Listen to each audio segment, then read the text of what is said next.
Assalamualaikum warahmatullahi wabarakatuh. Perkenalkan, nama saya Gazan Nurdiansyah Syukur. Saya dari 01 Sake 009. Di sini saya akan menjelaskan materi tentang pertemuan pertama yang berjudul konsep dasar dan perkembangan manajemen.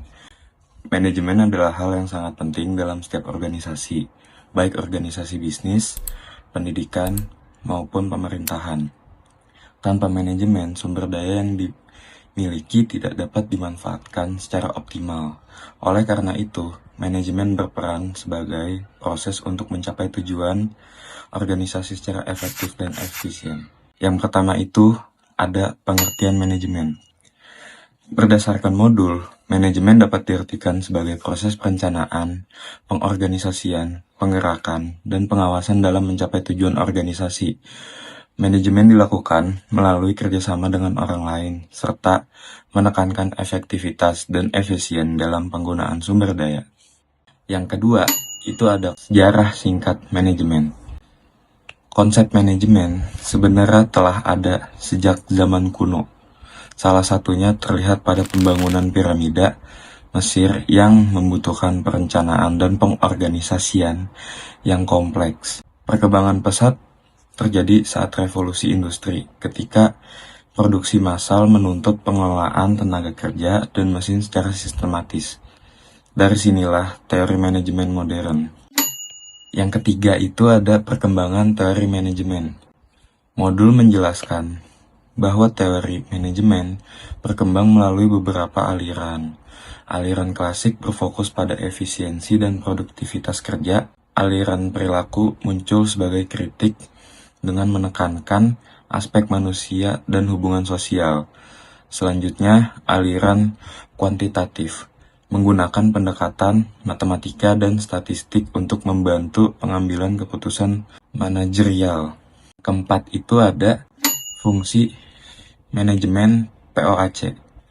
Fungsi manajemen menurut modul terdiri dari 4 bagian, yaitu perencanaan untuk menentukan tujuan, pengorganisasian untuk membagi tugas, penggerakan untuk mengerahkan dan memotivasi, serta pengawasan untuk memastikan kegiatan berjalan sesuai rencana.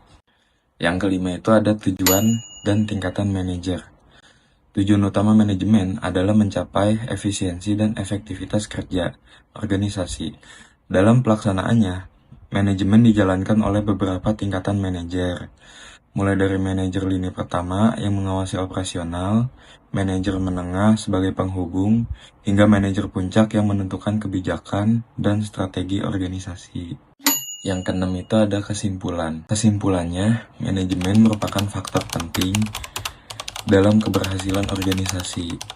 Perkembangan manajemen menunjukkan bahwa tidak ada satu pendekatan yang paling benar, melainkan harus disesuaikan dengan kondisi dan kebutuhan organisasi. Oke, sekian penjelasan saya tentang konsep dasar dan perkembangan manajemen dari pertemuan pertama. Oke, kita lanjut materi selanjutnya. Di sini saya akan menjelaskan tentang perkembangan manajemen dari pertemuan kedua. Dalam modul dijelaskan bahwa keberhasilan atau kegagalan suatu negara maupun organisasi sangat dipengaruhi oleh bagaimana manajemennya dijalankan.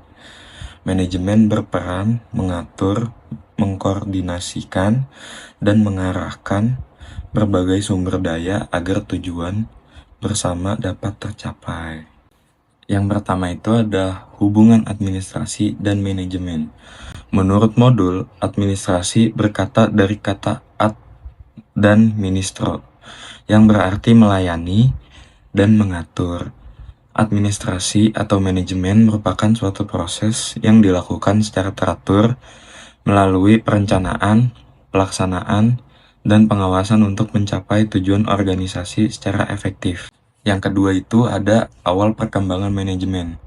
Praktik manajemen sudah ada sejak dari ribuan tahun lalu. Salah satunya terlihat pada pembangunan piramida Mesir yang melibatkan lebih dari 100.000 pekerja selama puluhan tahun.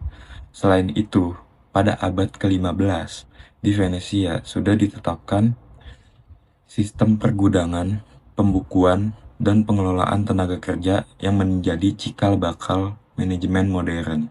Yang ketiga itu ada aliran manajemen klasik. Aliran klasik muncul saat revolusi industri. Tokohnya antara lain Robert Owen yang menekankan pentingnya kesejahteraan pekerja, Charles Babbage dengan pembagian kerja dan efisiensi biaya, serta Frederick Taylor dengan manajemen ilmiah. Terus ada juga Henry Fayol kemudian memperkenalkan fungsi dan prinsip manajemen, seperti pembagian kerja, disiplin, kesatuan perintah, dan keadilan, yang hingga kini masih digunakan dalam organisasi. Yang keempat itu ada aliran hubungan manusiawi. Aliran hubungan manusiawi muncul sebagai kritik terhadap aliran klasik. Tokohnya itu ada Elton Mayo melalui eksperimen Hawthorne, menemukan bahwa perhatian dan penghubungan sosial sangat memengaruhi produktivitas kerja. Manusia tidak hanya digerakkan oleh uang, tetapi juga oleh kebutuhan sosial dan psikologi. Yang kelima itu ada aliran manajemen modern. Aliran manajemen modern berkembang setelah Perang Dunia Kedua dengan pendekatan kuantitatif. Aliran ini menggunakan matematika statistik dan teknologi komputer untuk membantu pengambilan keputusan, terutama dalam perencanaan, pengendalian, pengelolaan sumber daya, meskipun cenderung kurang memperhatikan aspek manusia. Yang keenam atau yang terakhir itu ada kesimpulan.